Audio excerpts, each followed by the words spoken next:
Əfqan muxtarlığı saxlanıldığı yerdən Laqadexi sərhəd keçid məntəqəsi ilə daxil olmaqla Nazirliyin nəzarətində olan kameraların heç biri işləməyib.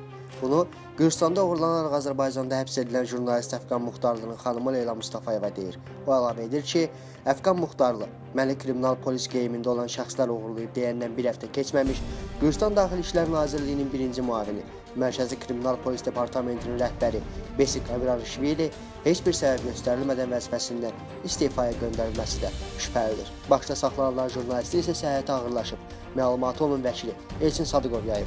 Deyir ki, ayın 13-ü Ombudsman aparatının nümayəndələri Əfqan Muxtarla görüşüb, amma onun yeməyinin silməsi ilə bağlı problemin həllində heç bir kömək göstərməyiblər.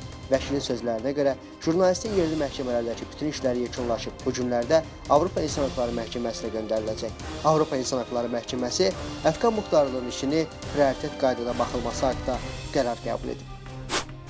İyulun 13-də Azərbaycan Müdafiə Naziri Zakir Həsənov Rusiyanın RIA Novosti agentliyinə müsahibəsində 2016-cı ilin aprel əməliyyatlarına müəyyən qədər aydınlıq gətirib. Nazir deyib ki, Rusiyanın Müdafiə Naziri Şoyqunun telefon zəngindən sonra əməliyyatlar dayandırılıb.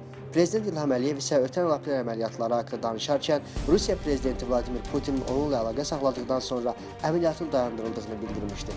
Prezident və nazirin söylədiklərini meydan TV şərh edən hərbi ekspert Cəsur Simərli hesab edir ki, bu iki fikirdə o qədər də ziddiyyət yoxdur. Stat. Məntiq təxminən belə deyir ki, ermənilər Moskvadan xahiş edib, Moskva da başdan tələb edib. Bu baxımdan İlham Əliyev və Zakir Həsənovun fikirləri bir-birini təsdiqləyir. Amma bu fikirlərlə onlar bir daha təsdiq edirlər ki, hər hansı hərbi əməliyyatların aparılması Azərbaycan ordusunun torpaqları işğaldan azad edəcəyi ilə bağlı hakimiyyətin səsləndirdiyi bəyanatlar əslində daxili auditoriya üçündür və nə Ermənistan, nə də Rusiya bu tip müharibə bəyanatlarını ciddi hesab etmir. Statın sonu.